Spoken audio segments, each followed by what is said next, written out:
Selamat malam teman-teman, jumpa lagi. Jumpa dengan serial Rohani Berjalan Bersama Tuhan. Nah, malam hari ini saya akan sharing mengenai mendengar suara Tuhan. Ada pernyataan dari seorang teman waktu itu, dia mengatakan, hanya orang-orang tertentu ya yang bisa mendengar suara Tuhan. Kan tidak semua orang bisa mendengar suara Tuhan. Ya, jawabannya memang tepat.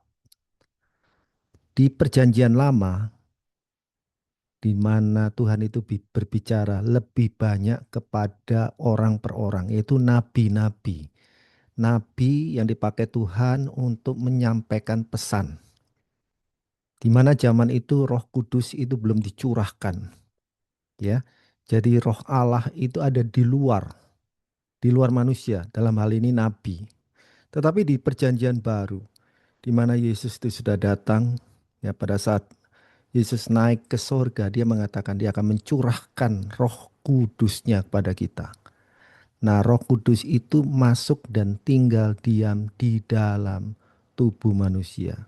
Disebutkan di nas Alkitab, bukankah tubuhmu itu adalah bait suci? Nah, ini dasarnya ya. Dasar kita percaya Tuhan itu juga berbicara kepada kita. Karena ada golongan orang yang mengatakan Tuhan tidak berbicara lagi dengan perorangan, lebih banyak melalui kitab suci. Itu yang golongan yang namanya cesasional. Cesasional itu berhenti, Tuhan berhenti.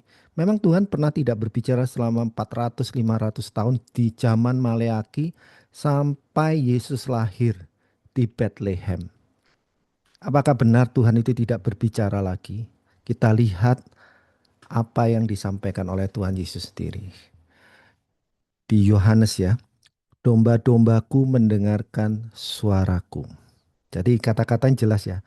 Domba-dombaku mendengarkan suaraku. Tidak dikatakan orang perorangan nabi-nabi, tidak. Domba-dombaku mendengarkan suaraku. Dan aku mengenal mereka dan mereka mengikut aku. Jadi ada suatu survei ya di New Zealand di mana pada suatu saat di gembala domba-domba yang ada di New Zealand itu diganti orangnya. Kemudian biasanya ada panggilan khusus ya untuk domba-domba itu. Nah, waktu disiulin atau dipanggil itu, ternyata mereka si domba-domba ini mengabaikan ini, gembala yang baru ini. Setelah kemudian diganti dengan gembala yang asli dari mereka, ternyata domba-dombanya mendengar suaraku. Jadi tidak ada batasan sekarang harus orang-orang khusus yang bisa mendengarkan suara Tuhan. Syaratnya hanyalah kita menjadi domba-dombanya. Ya. Pertanyaan berikutnya, mengapa kita tidak bisa mendengar suara Tuhan? Salah satu sebab kenapa kita tidak bisa mendengar suara Tuhan, ya seperti domba ini. Dia menghilang, ya, menjauh dari gembalanya, ya, dari rombongannya, sehingga waktu dipanggil atau waktu dia menghadapi bahaya, ya dia nggak tahu, nggak mendengarkan apa-apa. Dia berteriak-teriak juga percuma. Dia mungkin orang ini sebagai domba itu mungkin naikkan doa, tapi dia nggak bisa mendengar apa-apa. Karena dia nggak dekat dengan gembalanya. Jadi kalau kita mau mendengarkan suara Tuhan, kita harus dekat dengan Tuhan.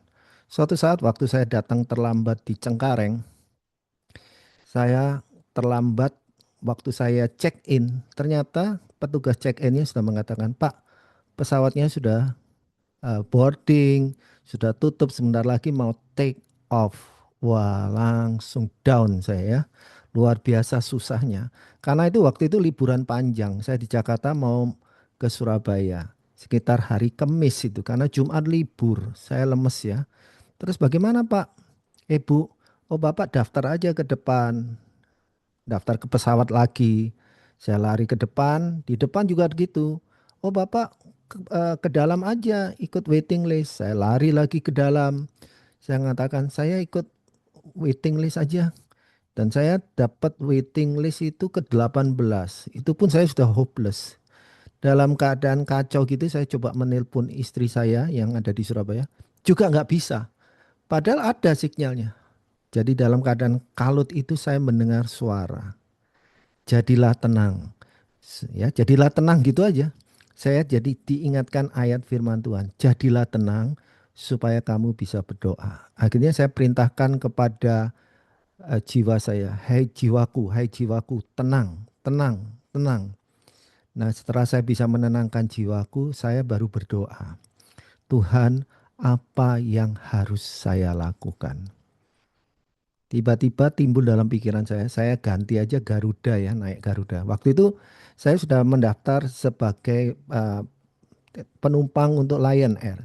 Pada saat saya menuju ke kantornya Garuda, timbul suara lagi dalam batin saya. Kamu tidak akan naik Garuda, kamu tetap akan naik Lion. Saya memutar balik arah saya. Kemudian saya melihat seorang bapak sedang duduk itu, saya duduk di sampingnya. Saya tanya, "Bapak terlambat juga ya?" "Ya, maaf ya. Saya kan nyari teman senasib gitu yang terlambat." "Oh, enggak, Pak. Saya harusnya berangkat jam 6, tapi saya minta dimajukan." "Loh, Bapak ikut waiting list juga?" "Iya, dari 24 sekarang saya urutannya keempat." Wah, timbul harapan. Ternyata bisa ya. Kemudian pada saat penerbangan berikutnya, ya, dipanggillah, dibuka check-in untuk penerbangan berikutnya. Dipanggil satu persatu. Nah, suatu saat ada panggilan nama Andreas. Nah, saya diem dulu karena di nomor 8 ada namanya Andreas juga. Saya nomor 18. Saya tunggu orangnya nggak ada, nggak muncul. Setelah nggak muncul, baru saya angkat tangan. Ya, saya. Saya maju dan ternyata memang benar. Saya bisa naik pesawat berikutnya tanpa membayar sesen pun. Nah, kalau Tuhan sudah berbicara, Tuhan itu ya dan amin. Jadi bagaimana kita bisa mendengar suara Tuhan? Dekat ya dengan gembala. Caranya, aplikasinya sehari-hari. Yang pertama, bacalah kitab suci. Misalnya 3 pasal, 4 pasal sehari. Terus dengan berdoa dan bercakap-cakap. Saya sering bercakap-cakap waktu saya nyetir mobil ya. Bercakap-cakap sambil mendengarkan musik. Musik rohani tentunya. Dan saya bisa ngobrol.